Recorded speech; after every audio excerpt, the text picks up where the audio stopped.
I want to tell you a story today, a story that moved me, stayed with me, and reshaped the way I think about aging, purpose, and what it means to truly live. It's not my story, but I think parts of it live in all of us.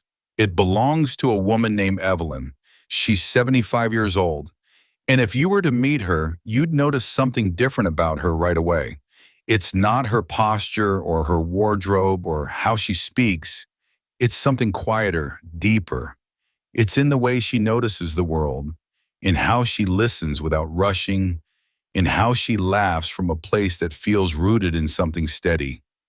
She seems young, not in the way she looks, but in the way she carries herself. Alive, awake, still blooming. When I asked her how she manages to feel so full of life at 75, she paused and said, almost like she was letting me in on a sacred truth. You don't grow old by mistake. You grow old by growing deeper. This video is a tribute to Evelyn's journey and an offering to anyone out there wondering if they, too, can still feel young on the inside, no matter what number the calendar says. Chapter 1. The Weight of Time. Evelyn told me that her early 70s didn't feel like a new chapter at all. They felt like a slow erasure. After retiring from her job as a school librarian, after her children had moved across the country, and after her husband had passed away, she found herself in a house that echoed too much. Not from noise, but from absence. The mornings used to be a flurry of voices and movement, but now they were filled with silence. And that silence started to feel like a verdict. She admitted she didn't know what to do with herself. At first, she tried to fill the space with small projects, organizing the linen closet, watching old television reruns, baking for neighbors. But underneath it all, she felt something hollow. It wasn't that she didn't want to keep going, it was that she didn't know how.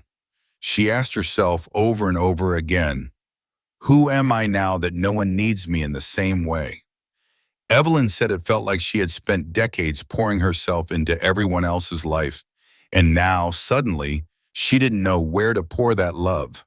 That sense of usefulness had vanished, and what remained was this dull ache she didn't know how to name. I felt invisible, she told me, and more than that, I felt irrelevant.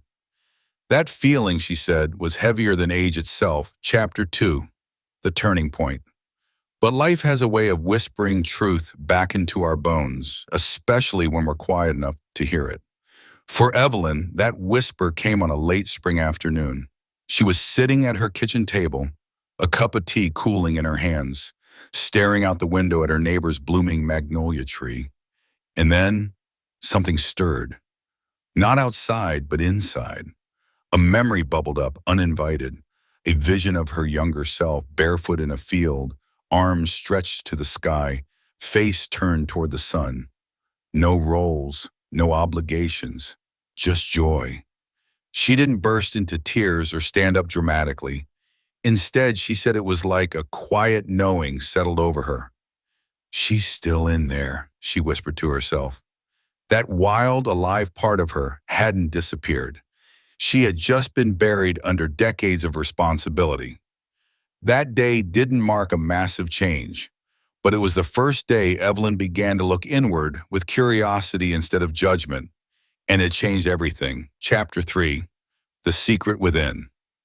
The secret, Evelyn told me, isn't in your skin or your diet or the number of steps you take each day. It's in your soul's willingness to stay open. She didn't suddenly become a new person. She became more herself. Slowly, she began saying yes to small joys.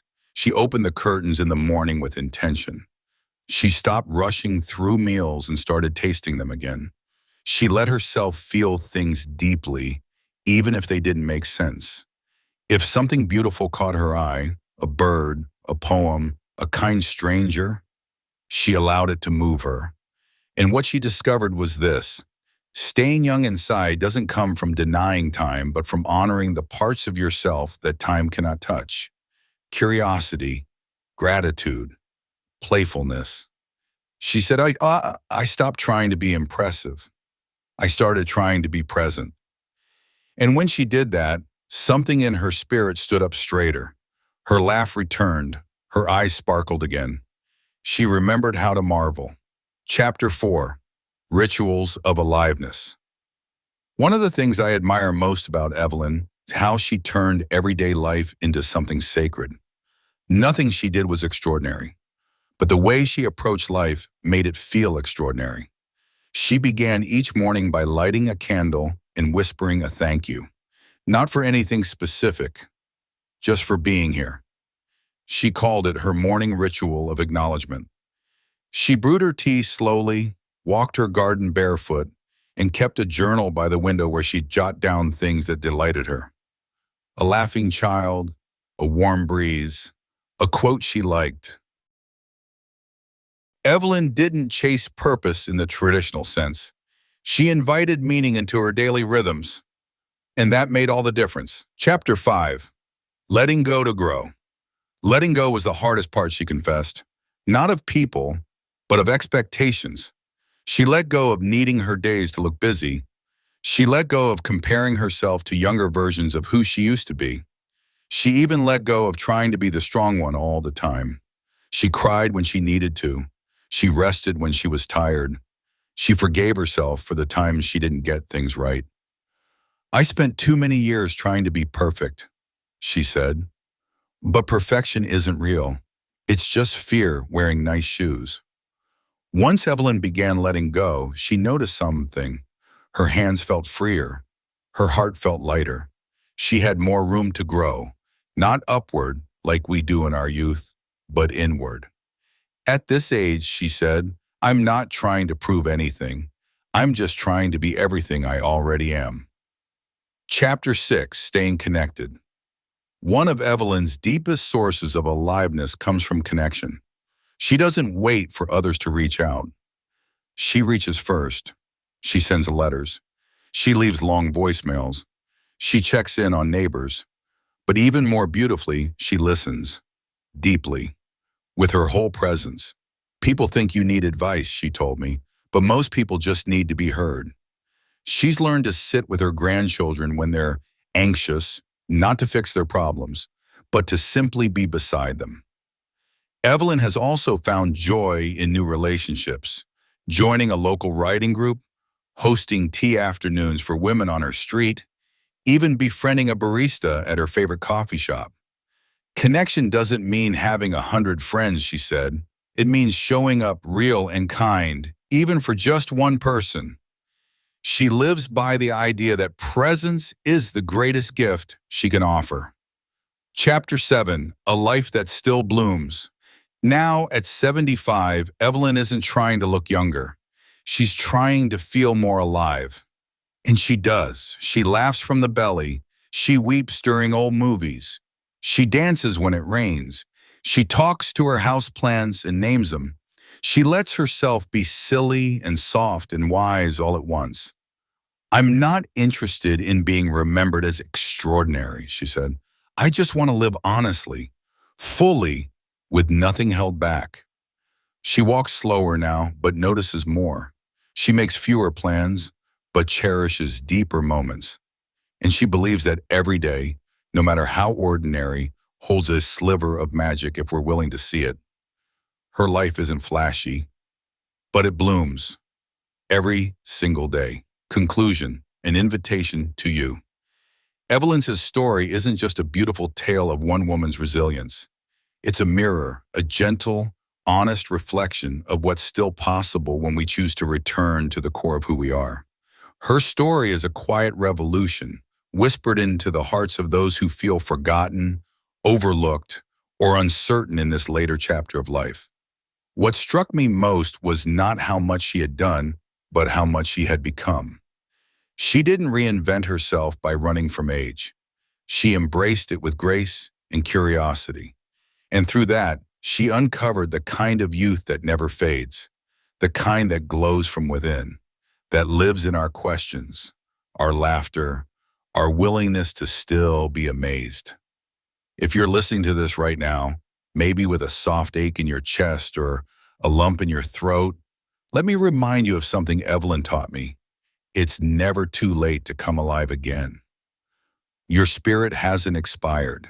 Your heart hasn't closed shop. You are still capable of change, of wonder. You haven't missed your moment. Maybe, just maybe, your moment is now. Take a moment today to notice something beautiful. Take off the armor you have been wearing. Forgive yourself. Say thank you for one small thing. Let someone see you, not the version of you you think you need to be, but the true you. That version is more than enough. That version is perfectly radiant. And don't keep that radiance all to yourself. Share it in a smile, in a kind word, in a phone call, because the way you show up in the world reminds others they can too. That's what Evelyn does, and that's what you can do. If her story stirred something in you, I'd love to hear about it. What makes you feel young on the inside? What are you letting go of? What are you holding on to that truly matters? Leave a comment below. I read every one. Like the video if it meant something to you. Subscribe if you'd like to walk with me through more of these stories. Ones that remind us that growing older doesn't mean fading. It means deepening. You're not alone on this journey, and you are not done yet. Life still has a room for your voice, your joy, your becoming. So go gently, go bravely, and above all, go fully. Because even at 75, even at 85, you are still allowed to bloom. If this spoke to you, I'd love for you to be part of this growing community. Go ahead and like, subscribe, and share your thoughts in the comments. This space is for healing, for reflection, for real connection. Thank you for being here.